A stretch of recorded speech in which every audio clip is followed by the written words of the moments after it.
Hello, and welcome back to another episode of Craving Some Raven. Back in the apartment, here to record another episode. It is the day after St. Patty's Day, so a little bit of a headache. But you know what? I'm feeling great.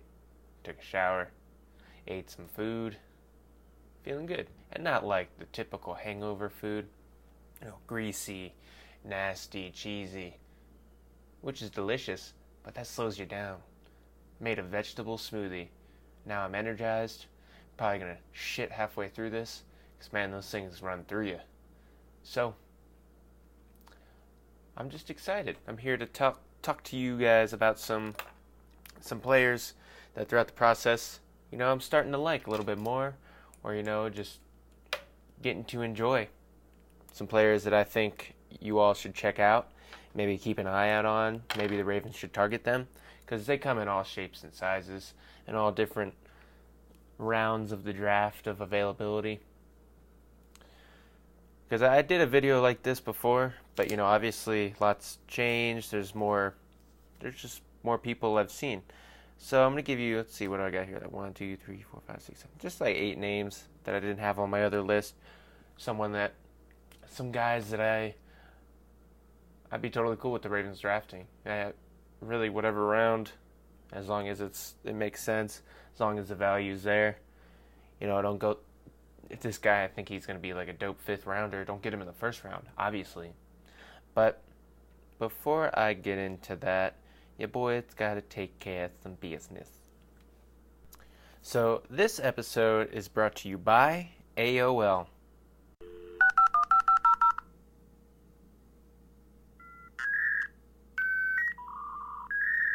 Oh my god, fucking load. Jesus. Come on. What the fuck? Come on, man.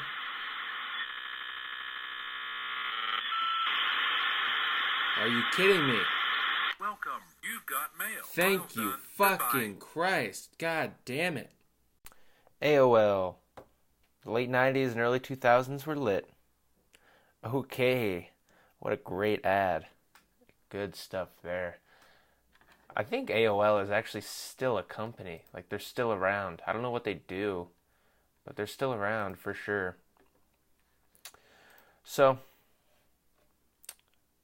I'm just going to start listing these players off, I guess. Because a lot of these guys I really did in-depth on edge rusher. When Terrell Suggs left, I went in-depth and looked at some of the later round guys on the edge and or like kind of like 5 technique defensive linemen, someone who can hold their own at the point of attack. Just do a great job, kind of replace Terrell Suggs. And obviously I haven't seen everybody, but these are some guys that I think could do what Terrell Suggs had done.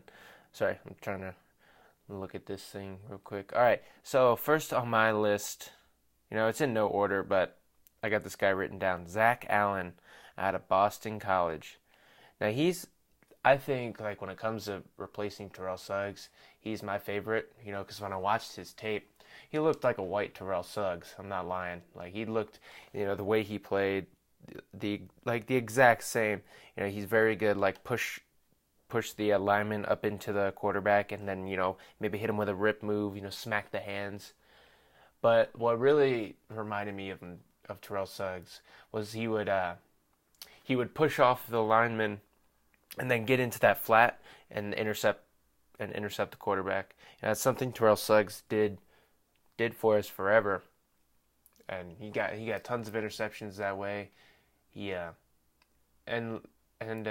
Zach Allen, he didn't always get interceptions, but he would bat the ball down a bunch. Just really productive right in that lane, like being a big-bodied guy, kind of getting in the way. And then just high effort, man. Just a lot of effort, high motor, as one would call it, for a white NFL player. He's not a great athlete. He's got a high motor.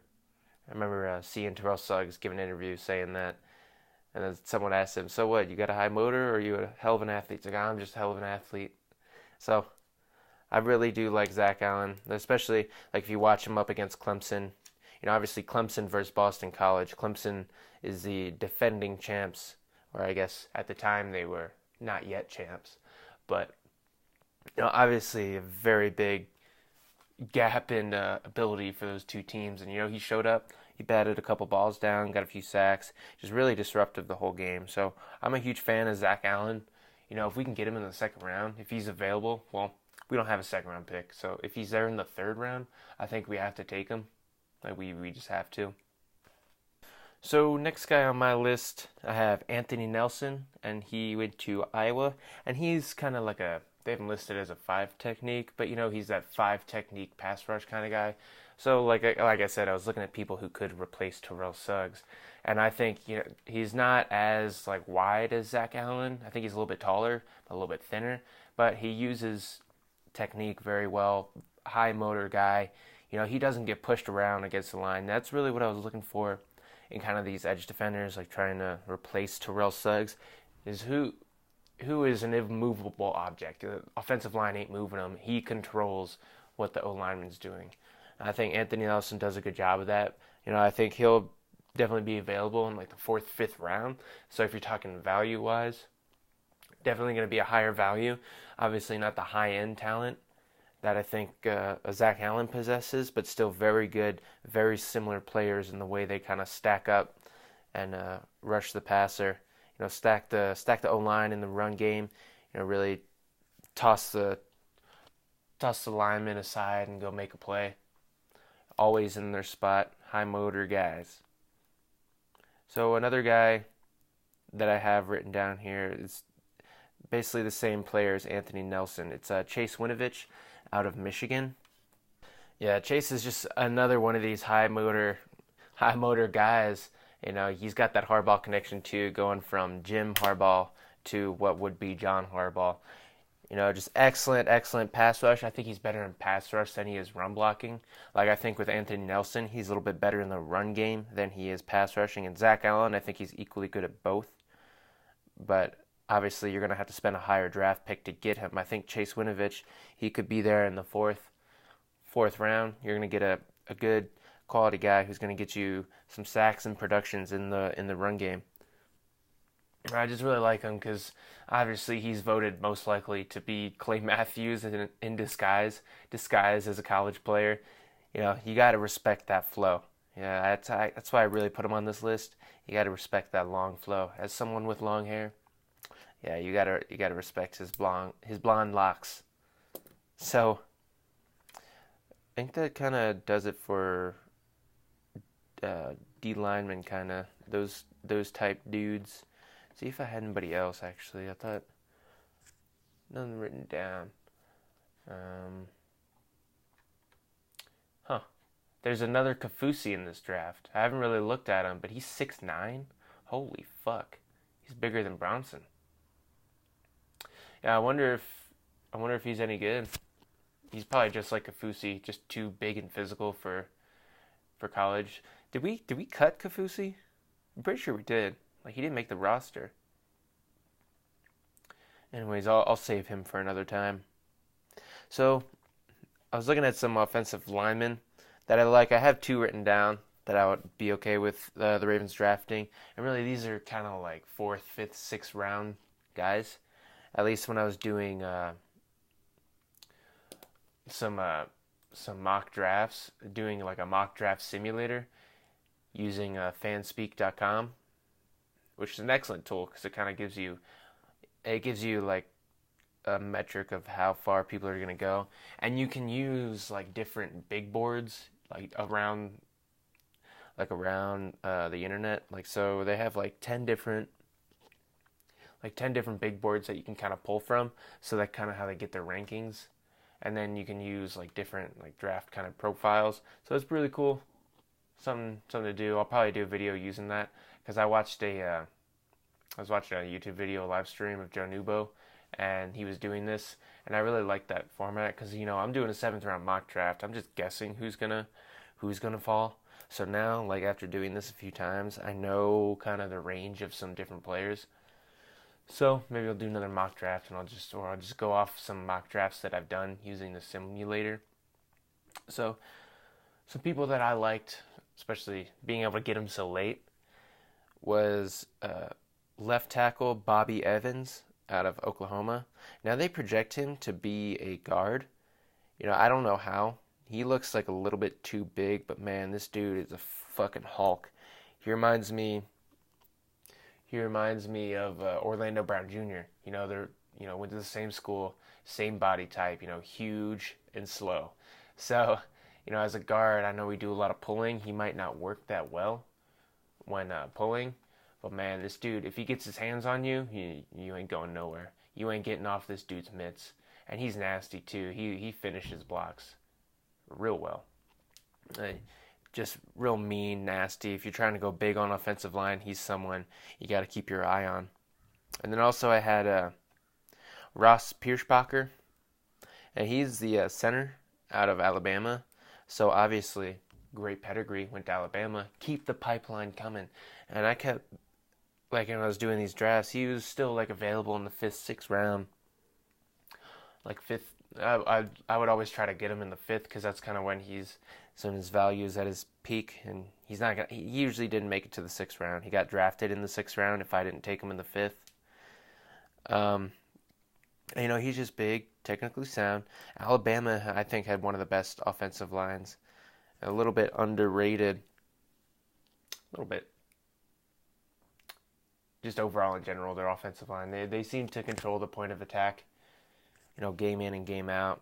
But they don't get the same respect that an Oklahoma or a Wisconsin gets.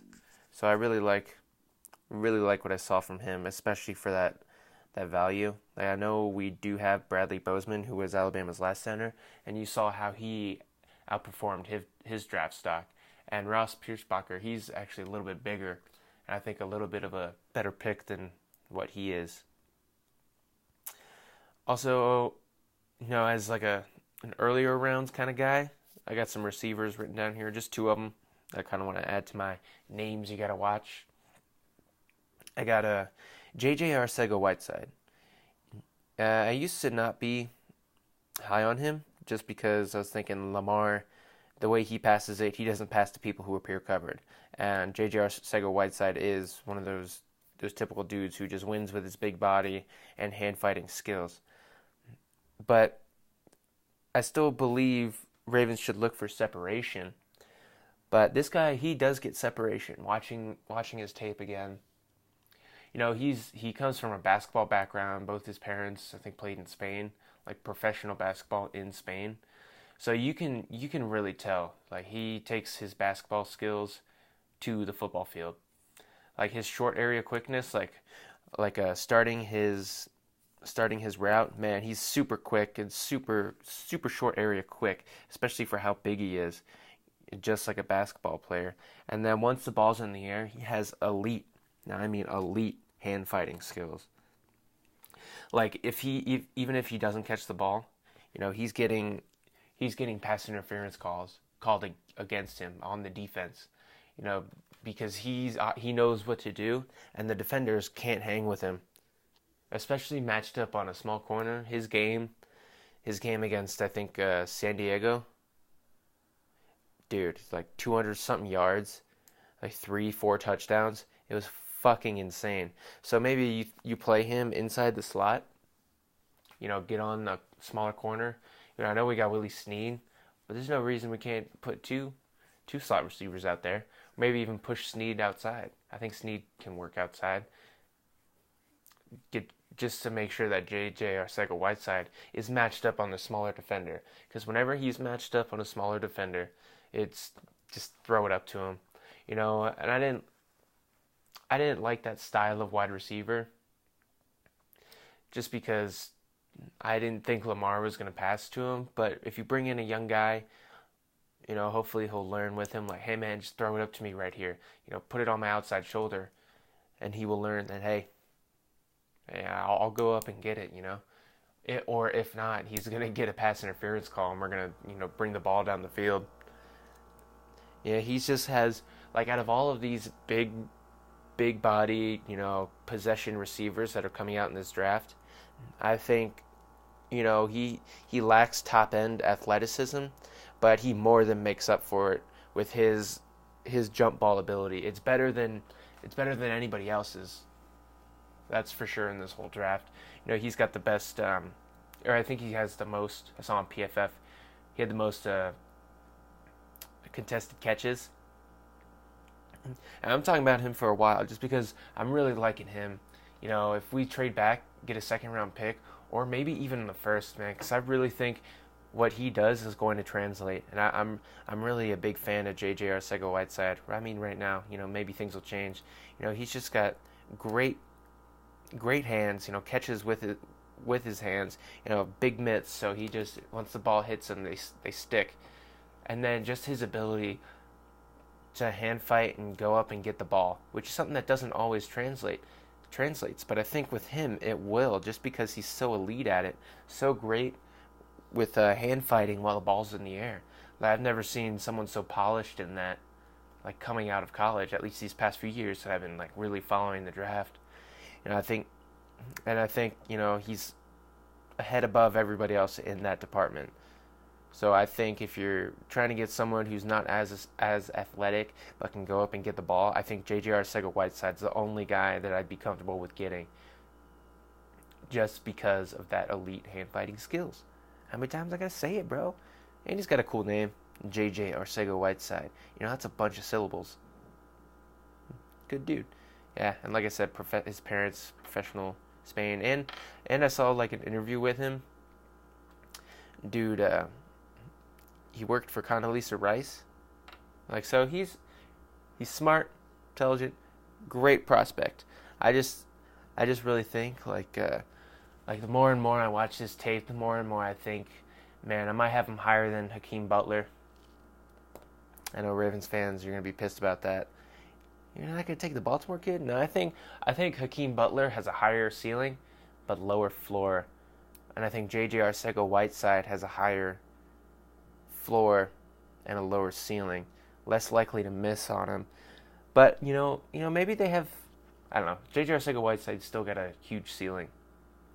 You know, if you put up damn near 300 yards in a game, you're gonna get some attention. Let's see. I thought I had something else to say about him. I know I talked about him like for 5 minutes compared to like all these other guys, but yeah. So like early round guys like J.J. Arcega-Whiteside really high on, and Zach Allen. Like if we could get like trade back, get J.J. Arcega-Whiteside and Zach Allen in the first. Or J.J. Arcega-Whiteside in the first if we trade back, and then with that second round pick get Zach Allen. I really like that, because I think, you know, I really think O-lineman, that's one of our biggest needs. But the Ravens have proven to me that they can find O-linemen later in the draft and really have them excel, outplay their draft position. So I'd be comfortable with that. Yeah. So one last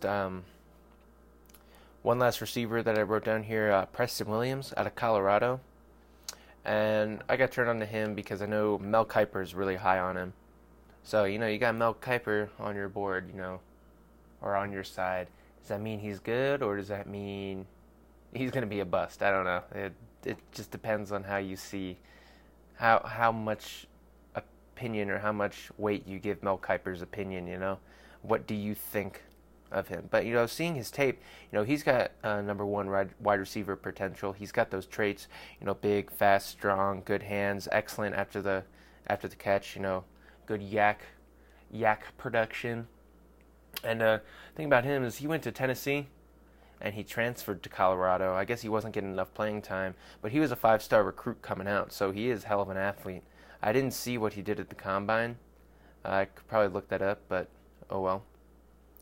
And I just really like his upside. But then I did some more digging, and apparently he pushed his girlfriend. That's maybe part of the reason why he transferred, I think. Or it happened to Colorado. I don't really know. I just looked at the tape, really. I didn't look into the kid because I'm not as high on him as some of these other guys like J.J. Arcega-Whiteside and Zach Allen. So I didn't really like dig into like him as a person. I'm sure he's fine. He's a cool dude. He played out his full year at Colorado. But I mean, someone who is athletically, you know, top 10 receiver and ability top 10 receiver. And if you can grab him in the 5th round, I mean, that's pretty good. Although I think there's some other fifth-round receivers that I think will do better. Anthony Ratliff-Williams, I'm going to keep saying his fucking name because that's my dude in the draft, and I really hope the Ravens draft him because he might even be there in the 6th round, and I think he's got number 1 ability. And I don't know why no one's talking about him. It really baffles me. It's mind-boggling. My mind's trapped in a bottle, man. So those are just some names that I've really liked, recently, like some new names, I guess, because I had that whole list. I still like all those players, but these guys are just adding them to the list. Most of them just great value for the draft. I think J.J. Arcega-Whiteside's going higher than I'd like, so you would have to pull the trigger on him like earlier than you would want to. But you know what? Excellent players go high. There's a reason. So with that being said, I think that's going to do it. Have yourself a good rest of your day. And hopefully you enjoyed the podcast. Oh, yeah, if you have any questions, comments, concerns, you want to get in touch with me, you want me to answer a question on a podcast, I'll do that. Send me an email at csrpod@gmail.com. That's spelled CSRPOD@gmail.com. Also, if you want to donate to the show, you can join me on Patreon. It's a subscription service. If you don't know what Patreon is by now, then you might as well be living under a rock. But with that, you'll get a shout out every episode, probably some exclusive content in a bit. And I'm on Patreon at CSRPod, spelled the same way, CSRPOD. Same with Venmo. It's a one-time donation, kind of goes straight to my phone. Really convenient. I think it's the most convenient money app. My Venmo is CSRPod, spelled the same way, CSRPOD. That's just if you're a real fan of the show. You really want to help me out, because I want to get a mic, like a better mic. I just have a little lapel mic that plugs into my phone. I kind of want to get the whole setup, get the microphone, the little preamplifier, plug it into my phone, and then maybe I can do Skype interviews and have this thing real legit. I mean, not having to finagle with different wires and just get it real professional. This is a hobby. I hope it stays a hobby, but hopefully this hobby can make me some money. Not like legit money, but some side cash, some side cake. So, with that being said, it's gonna do it. Have a good day, and love thy neighbor. That's a good one. I'll leave you with that.